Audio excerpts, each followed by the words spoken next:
is Outside the Box. Standing by are Erin Raftery Ryan from NAMI West LA and veteran Randy Ryan. I want to mention that Randy is also not only a veteran, but a philanthropist who has dedicated his work to at-risk children and fellow vets. And Erin, you are executive director of NAMI Westside LA. Is that correct? Yes, that is correct, Janine. Thank you for having me. Oh, my pleasure. I heard about that you've recently launched a social media campaign called Free Your Me. Could you tell us about that? Absolutely. Yeah, thank you. Free Your Me is an anti stigma campaign. We trying to end the stigma surrounding mental health conditions and really raising awareness and promoting mental health education for youth. That's great. I want to add something when you talk about stigma. I remember reading something that, certain generations, they won't say, I need a mental health day. They would never say that to their employer. Whereas I feel that there are younger generations who are saying, I need a mental health day. And it's becoming more acceptable, but it's having that confidence, that comfort level, and obviously the acceptance of your employer, whoever it is, to say that. Randy, I see you nodding your head. Yes, of course, it's becoming more comfortable, to say you need a mental health day. It's more accepted. The stigma is less now than it used to be. For some communities, like the veteran community, for one, Mhm. it's maybe not making as much progress as some of the other communities that deal with it. And Erin, we were talking about the fact that we've been in this mental health pandemic pre-COVID, but now things are completely, exacerbated by the situation. Absolutely. I think that COVID has definitely exacerbated the mental health of all of us, right? I think as a collective, we've really experienced this collective trauma. And perhaps COVID has given a new lens to mental health, raising awareness because we all experience that isolation, the uncertainty, which is a petri dish for anxiety and depression, Yeah. really not knowing what would come next. And I think it's given a new level of empathy for people to understand, wow, this is a real thing. Mental health is just as important as physical health. Oh yeah. I feel it's connected to everything. So if you're, putting pressure on your son or daughter to get those A's, get those grades, and then they go off to college and they crumble because they don't know how to deal with the unexpected, with the stress, with the ups and downs, with conflict, et cetera, et cetera. And I feel like the most important thing are not your GPA scores, test scores, et cetera, but how well you take care of yourself, how your toolkit basically for life, you know? Yes, I was just reminded actually, Randy, about our dinner conversation last night. We have two daughters, ages 7 and 10, and our 7 year old was telling us about how the feelings teacher came into their classroom. And both Randy and I were just so thrilled that our daughter has a feelings teacher.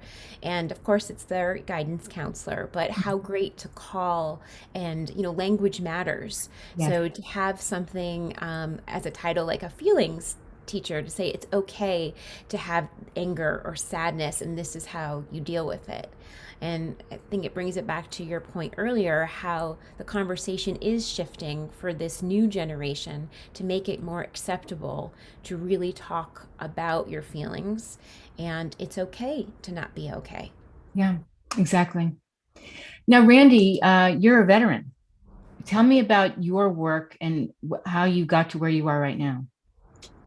Well, I think veterans, for the most part, are just imprinted with this dedication to service. It's something that veterans take pride in when they're in the military, and I think veterans always are the best community members because they want to serve, they want to continue to serve, and I've found various ways to continue to serve the communities that I've lived in, and also the veteran community that I still adore.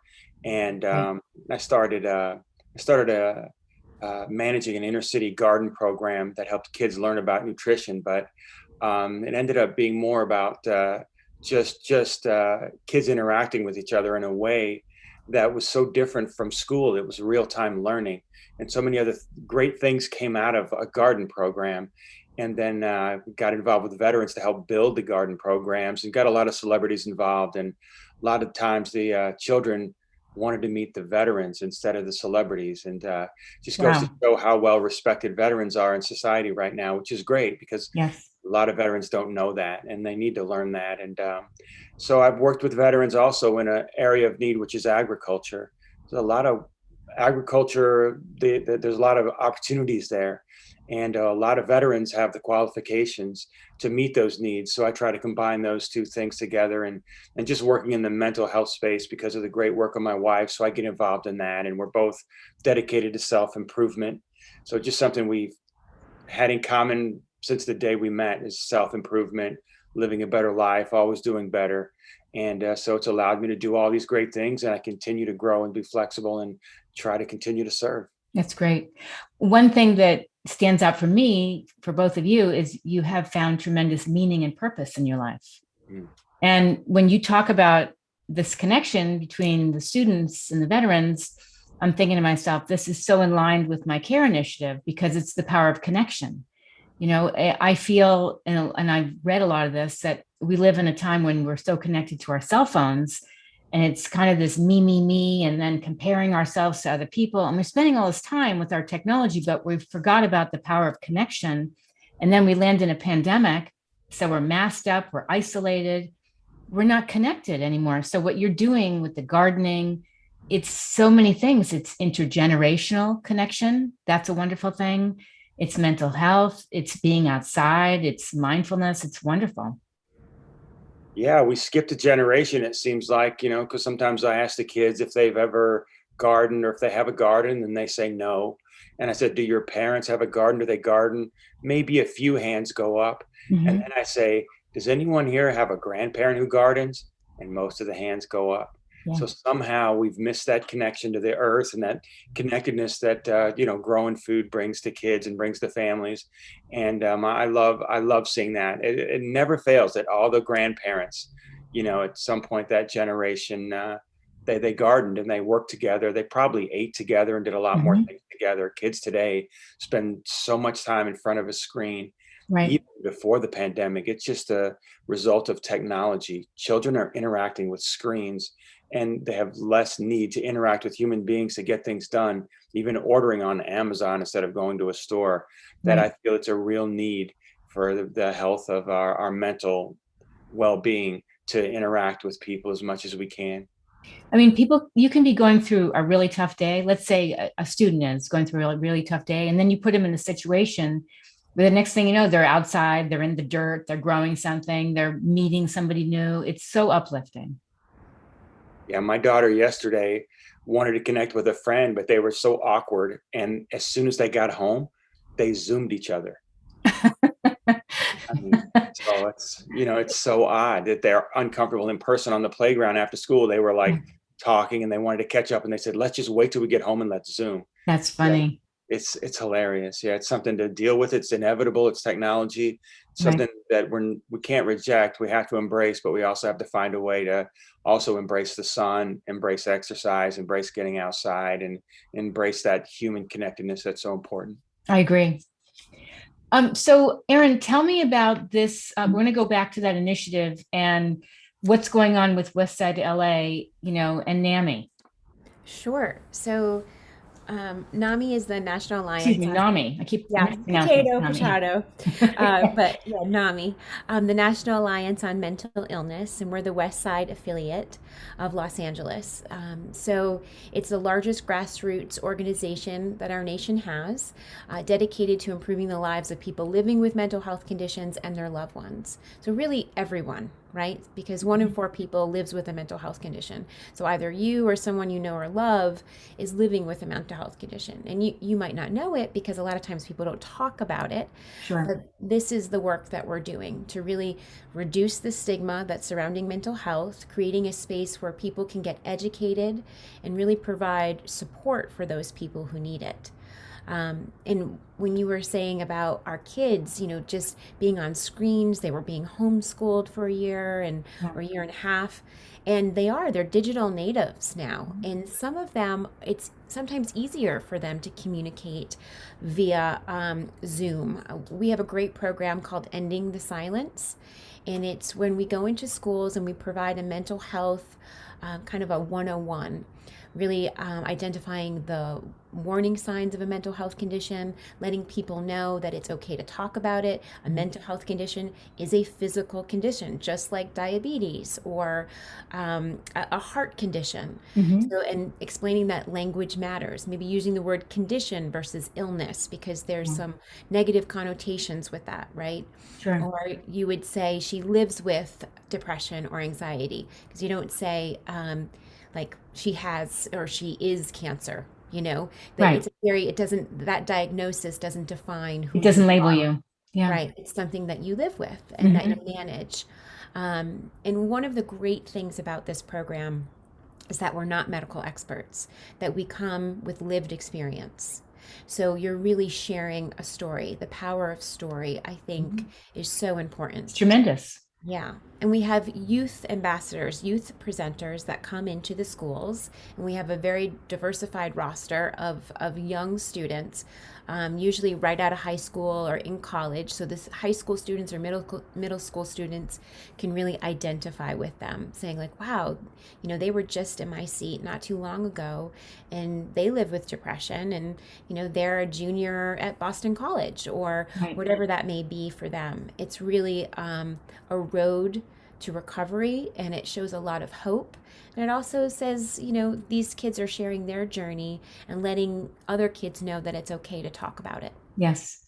I know because I don't know any student who hasn't experienced depression, anxiety, et cetera, in the past year and a half. I'm hearing so many stories. I've read so many stories. And I also feel like as parents, we need to cut them some slack here. I mean, a lot of them haven't done well online. They crave being in person. They haven't had that experience. They're missing milestones, et cetera. And so I feel like let's not pressure them to get those A's and do so well online. Like just let them breathe and focus on their mental health. School That's has always been a lot more than just getting grades, right. It's like I see some people compare going to college versus the salary you get versus doing a trade. And sometimes the people who go straight into a trade make more money. And so that makes some people think that college is useless. And that's so not true because there's so much more to the school experience than how much money you make or what grades you make. Exactly. Your title. Who Yeah, cares? exactly. Exactly. Exactly. So I loved the college experience, but I think children have always struggled in school with pressure and socialization and mental issues. I think we're just putting we're putting a name on it now. We're looking at it now. We're seeing it in a different light, and I think Mhm. our children today are very lucky that's happening. I agree. I agree. And I think it's up to us to come up with strategies that will help them through this really unexpected, challenging time because no, we didn't plan for a pandemic. And here we are, and they're going through it. And so any way we can help connect them with other people, help them find, their flow state, those hobbies, those new things, learning moments, whatever it is, to give them some optimism is great.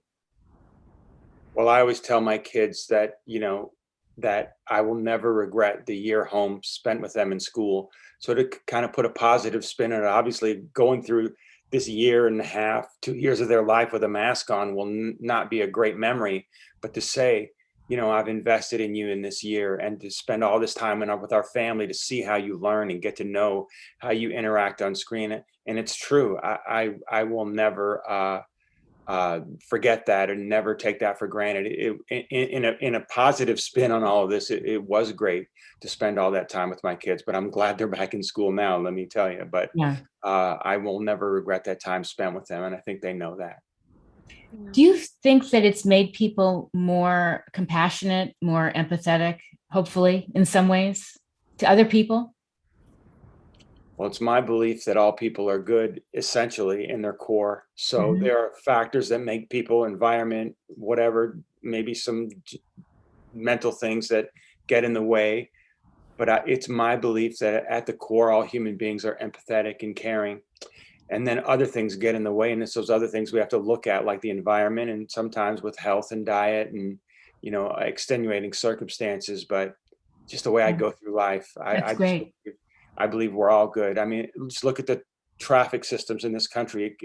We couldn't survive in traffic without courtesy. I mean, there are not enough rules on the road that it would just be chaos if we weren't all essentially courteous. Like, you were here first, you go. I mean, we rely so much on being courteous just to get to one place to the next. So Have you ever driven in Manhattan or Massachusetts?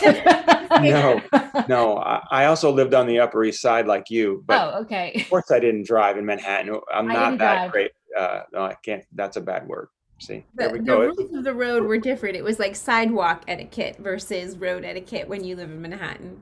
But Exactly. Oh, yeah. just to speak to some of the like positive coping strategies that you were Mm-hmm. talking about, and it's really great. This campaign that we launched, the Free Your Me campaign, was we partnered with an organization called Pure Edge, and they're fantastic. It's a social emotional learning organization. They really put the focus on students and educators, because our educators, we've asked them to show up so much and in such a different capacity this past year and a half. So they're really providing great tools, really small nuggets of meditation, mindfulness.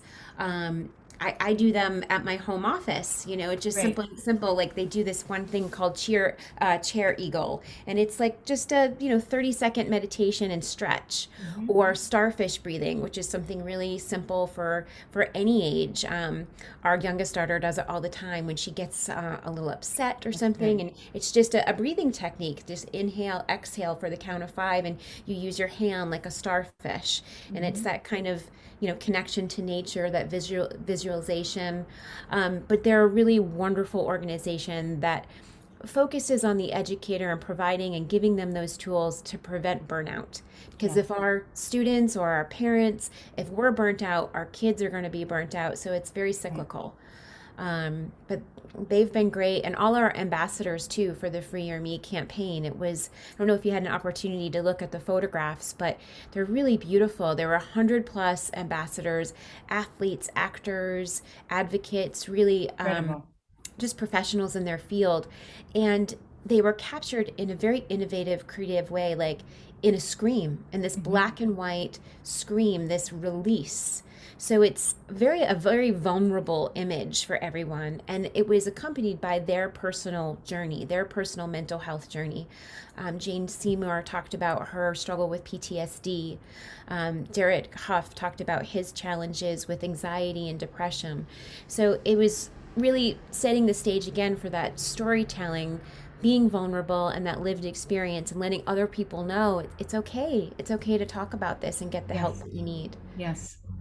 I think this is incredible because the more we can teach people when they're younger, they will grow into more resilient adults and have these tools as life throws them all these curveballs, Yeah. you know? Absolutely. And kids are I think adaptable in what they see more than what you tell them. So Hmm. we can show them by doing things like this podcast, by them watching things like this and seeing people in action, actually doing things and making a difference is more important than just to keep telling them, like, show them. I think that's how kids react. Yes. And we had talked about the fact, doctors and nurses, there's been so much burnout from COVID. Now look at the teachers. I was just reading something on LinkedIn this morning about how there's been an exodus of teachers, and who can blame them? I mean, they lived through this pandemic, and there's so much stress. I mean, I've spoken to them, and it's been unimaginable. What are your thoughts on that? Well, I have thoughts, just teachers in general are just one of the most underappreciated groups of people, even before the pandemic. You bet. These people should be paid so much more. Hmm. They should be respected so much more. And the problem with that is it's not going to continue to attract really good people and the really brightest people that are going into going into whatever profession, you want the best and the brightest to be involved in that, and you have to make the conditions better to keep attracting good people, because a lot of good people do it because it's such a rewarding job in other ways, but they should be paid more, they should be respected more, they should be appreciated more I in agree. general. And the pandemic, I think, really was a cutoff point for a lot of them to leave an industry that they probably love very much. Yes, But I think we need to make conditions better for teachers I overall. agree. And have such respect and empathy, because they're still leaving. I was looking at the data this morning. They are still leaving. How can they not? They want to provide for their families and have a good quality of life as well. Right. Erin, did you want to add anything? No, just that we partner with a lot of teachers, so just gratitude for them to Wonderful. really show up. And we have we just did some of those ending the silence presentations to a local middle school with an 8th grade English teacher, and she happens to be a personal friend. Our daughters went to school together, and Nice. just the creativity of her. She did a short story, and it was really about mental health and about feelings and dealing with that internal struggle. And so she had the kids write about it. So they read a story, they wrote about it themselves, and then we did our ending the silence presentation, and it just came really full circle. And you Beautiful. could see how she was just invigorated by that project as Yes. well. Yeah. And just really us trying to show up for our educators, providing them resources and tools.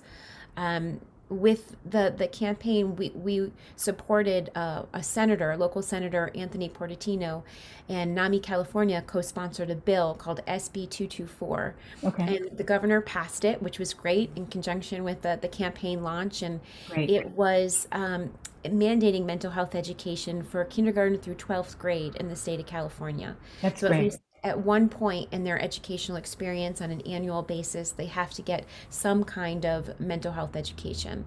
And I think, if the teacher has to provide it, then sometimes it might be an opportunity for them to look internally and make sure that they're getting the resources that they need as well. Yes. Yes, definitely. So basically, they're bringing in outside resources to educate people on mental health and the students. That's wonderful. Where can people find out more about you? You can come to our website, namila.org. Okay. You can follow us on Instagram, NAMIWLA. And yeah, those are great places to find more resources. We have, and all of our programs, I should also mention, that are free. Because mental health, sometimes there is a barrier to care, or people think that there is a barrier to care. Yes. And we are not therapists, but we do have free support groups on a nightly evenings. And we have educational classes. Randy and I are actually teaching a class tonight called Homefront, which is for military families. Fantastic. And it's all free. So That's great. namila.org. And great around the holidays too. Great any time of the year, but especially around the holidays, because it's been so hard. Yes, yes. There's actually a great blog that we just put out about managing expectations about the holidays, Oh, because good. there's so much highs and lows, and to really have those conversations with your loved ones, especially if they're living with a mental health condition. They just might be like, this is too much for me.